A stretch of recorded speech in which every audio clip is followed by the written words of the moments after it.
Hindi ko alam kung idol mo 'to, pero tulad ni Lebron, madami din kasing hater ang taong 'to. Hindi ko alam kung dito ba kinuha yung style ngayon ni SGA. Pero ano't ano pa man, hindi naman may tatanggi ang galing niya sa paggawa ng puntos. Ngayong part 36, silipin naman natin ang mga bagay na hindi alam ng karamihan sa buhay at karir ni James Edward Harden Jr.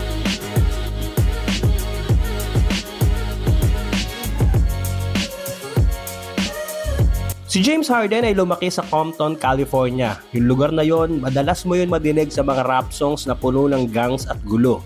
Ang tatay niya ay si James Harden Sr. So yeah, junior si Harden. Pero ayaw niyang tinatawag siyang junior dahil ang tatay niya ay nasangkot sa bawal na gamot at madalas nakakulong. So mag-isa lang ang nanay niya na nagpalaki sa kanya. At dahil magulo nga yung lugar nila, pinilit ng ina ni Harden na mag-focus ang anak niya sa larong basketball para hindi maligaw ng landas.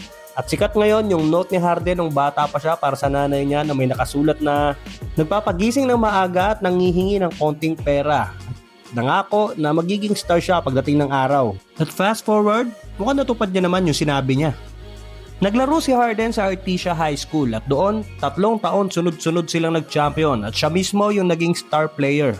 At mahilig si James Harden sa fast food. In fact, ayon sa kwento ng kanyang high school coach, pinang-motivate niya kay Harden na bibilhan siya ng hamburger if makakakuha siya ng more than 6 free throws sa isang laro. Yun ang way niya para ma-push si Harden maging agresibo at pumasok sa loob. Ngayon alam nyo na bakit magaling kumuha ng foul si Harden. Sa NBA, he was drafted by OKC Thunder noong 2009 as their 3rd overall pick. 3rd overall pero sa bench ang bagsak.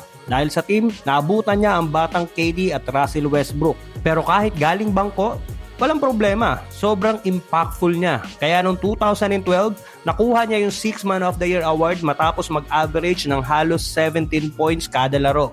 22 years old lang siya noon at naging pangalawang pinakabatang nanalo ng award na yon, kasunod lang ni Ben Gordon na nakuha yon ng 21 years old.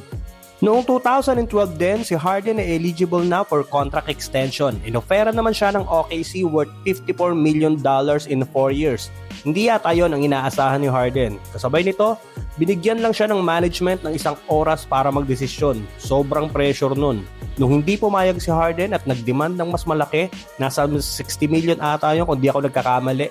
Tinrade siya ng OKC papuntang Rockets. Kaya siguro 1 oras lang siya pinagdesisyon, makakausap na ng OKC ang Rockets nun. Sinabing, balikan ko kayo in 1 hour. Pag di nito tinanggap ang offer namin, sa inyo na. At pagkatapos niya matrade, imbis na ibenta niya yung $400,000 house niya sa OKC, ibinigay niya na lang to sa kapatid niyang babae. Sana all. Alam mo ba na bago pa siya maging mukha ng Adidas, si James Harden dati ay under contract muna sa Nike. Pero bago pa man siya makapag-renew ng contract sa Nike, nakipag-unahan ng Adidas. Inoferan si Harden ng 13 years, $200 million. Parang halos 10 times yon ang binabayad ng Nike sa kanya. At dahil doon, nahirapan na ang Nike i-match ang Adidas offer since kakasign lang nila KD bago yon. So ang ending, lumipat sa Adidas si Harden. Ikaw ba naman ofera ng ganong kalaking halaga plus kakatukin ka pa sa bahay nyo ng truck-truck na sapatos? San ka pa? Naging franchise player ng Houston Rockets si James Harden. Dahil sa pangunguna niya, hindi nagmimintis ang Rockets sa playoffs. Ilang taon din siya naging scoring champ at noong 2018, dito niya nakuha ang kanyang MVP award. Kung pagiging scoring machine ang pag-uusapan, ibang klase si Harden sa Houston. May season pa siya na umabot ng 36.1 points per game.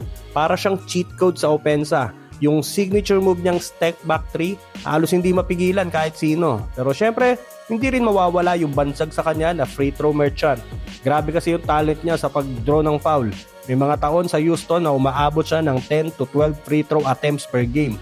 Yung iba nga, naiinis na kasi parang mas madalas siyang nasa linya kaysa sa court. Pero para sa kanya, skill daw yun. Si Harden ay kilalang kilala sa nightlife at pagpunta sa strip club at may mga time pa na gumastos siya ng $1 million isang gabi. So kung may Hall of Fame sa basketball, meron din Hall of Fame si Harden. Sa strip club nga lang. Dahil sa club kung saan siya umubos ng 1 million isang gabi, nagkaroon ng ceremony kung saan isinabit ang jersey niya sa rafters. Parang retired legend lang eh. Sa NBA, binibigay sa'yo yung jersey mo para i-honor ang karir mo. Kay Harden, yung club mismo ang nag-retire ng jersey niya dahil sa gastos. Ibang klase. Sikat din si Harden sa kanyang balbas, parang si Batas. Pero alam mo ba na hindi niya intensyon o sinadya magpahaba para magpasikat? Actually, nagsimula lang daw yon sa isang katamaran. College days pa lang, tinatamad na siyang mag-ahit. Hanggang sa naging identity niya na yung balbas niya. Ngayon, hindi lang siya basta forma, naging brand na rin siya. The Beard ang tawag sa kanya sa buong NBA. Iba yung balbas niya. Madami namang player ang mahabang balbas pero pag sinabing The Beard, automatic si James Harden yan. At para sa kaalaman na lahat, yung balbas niya ay for sale. Sa interview, sinabi niya na willing naman siyang ipagupit yon for $10 million. Grabe ba? Si James Harden ay kilala sa suot niyang jersey number 13. Kung para sa iba malas ang 13, para kay Harden, swerte yon. Pero sa Sixers, hindi niya nagamit ang 13 dahil naka-retired kay Wilt. Pero most of his career, number 13 ang numero niya.